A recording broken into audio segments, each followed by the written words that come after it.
le professeur de sociologie Rabeh Seba pointe les causes principales de la reprise en force du phénomène des Aragas. Plus de 30 embarcations d'immigrants illégaux algériens sont arrivées sur les côtes d'Almeria en Espagne en 48 heures la semaine passée.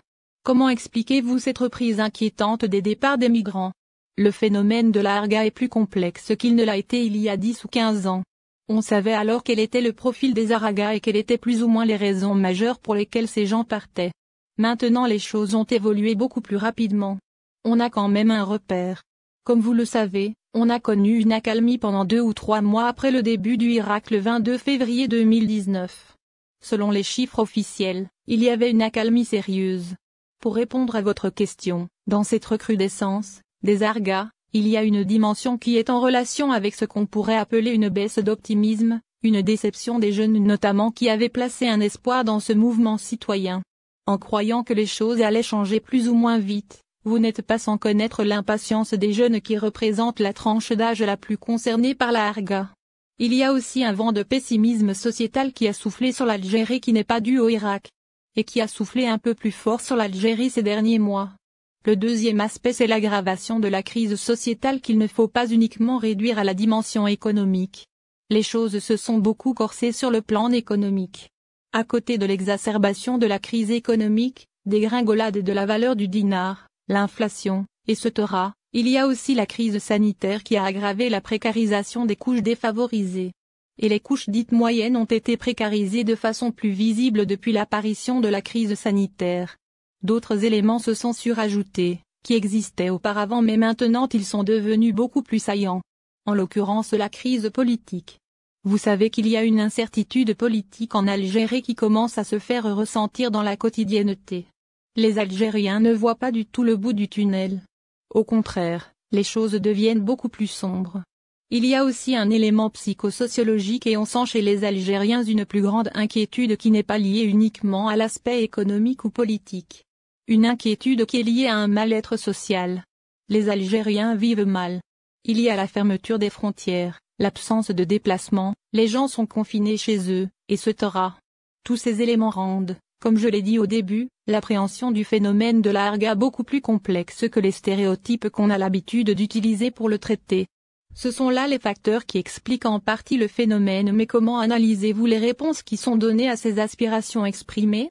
D'abord, il y a lieu de préciser que la première mesure qui a été prise plutôt d'ordre juridique et qui a échoué vu que son côté dissuasif n'a pas fonctionné, c'est la criminalisation du phénomène de la Arga.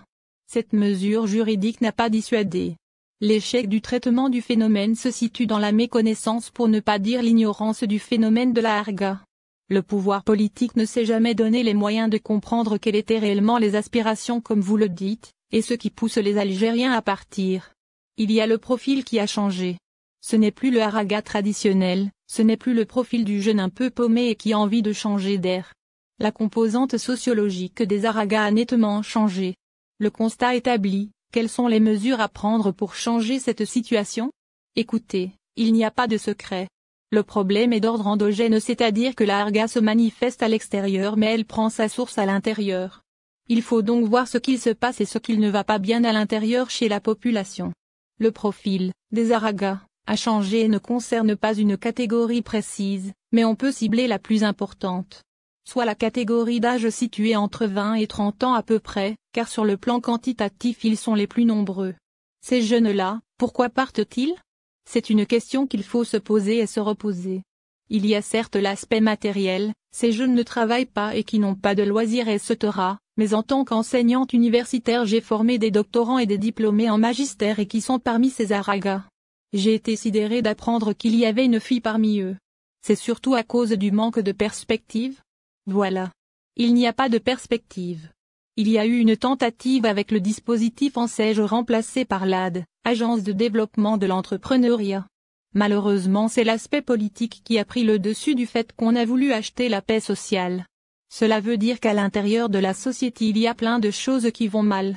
C'est une chaîne qui se traduit à la fin par le départ des Aragas mais avant l'acte il y a toute une série d'étapes qu'il faut remplir, trouver de l'emploi, des loisirs, prendre en charge l'aspect psychosociologique, etc. Il s'agit pour le pouvoir de comprendre afin de pouvoir lire les aspirations de ces catégories qui comme ultime recours partent.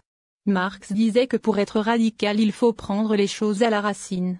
La situation socio-politique pèse-t-elle dans le choix des jeunes pour l'Arga avec cette chape de plomb et les restrictions aux libertés individuelles et collectives?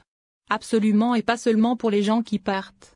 Il y a aussi les Algériens qui font le choix de rester. Dans toutes les catégories sociales en Algérie, y compris chez les jeunes, il y a des gens qui ne rêvent pas de quitter l'Algérie, qui veulent rester chez eux. Ceux-là aussi vivent ce mal-être politique. Pour revenir au mouvement citoyen, au cours des derniers mois, il y a une répression féroce qui s'abat sur le Irak.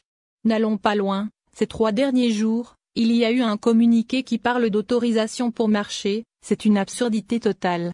Sans compter bien évidemment la multiplication des arrestations et les intimidations, etc. La situation est devenue insupportable pour tout le monde. Il est plus que jamais urgent de lâcher la pression sur la société. En sociologie on utilise une métaphore, les pores de respiration sociale. Quand les pores de la peau sont bouchés, soit elle se fane soit elle meurt. Pour moi, la harga c'est une fanure. C'est pareil quand on ferme les pores d'expiration sociale, comme c'est le cas du Irak, etc.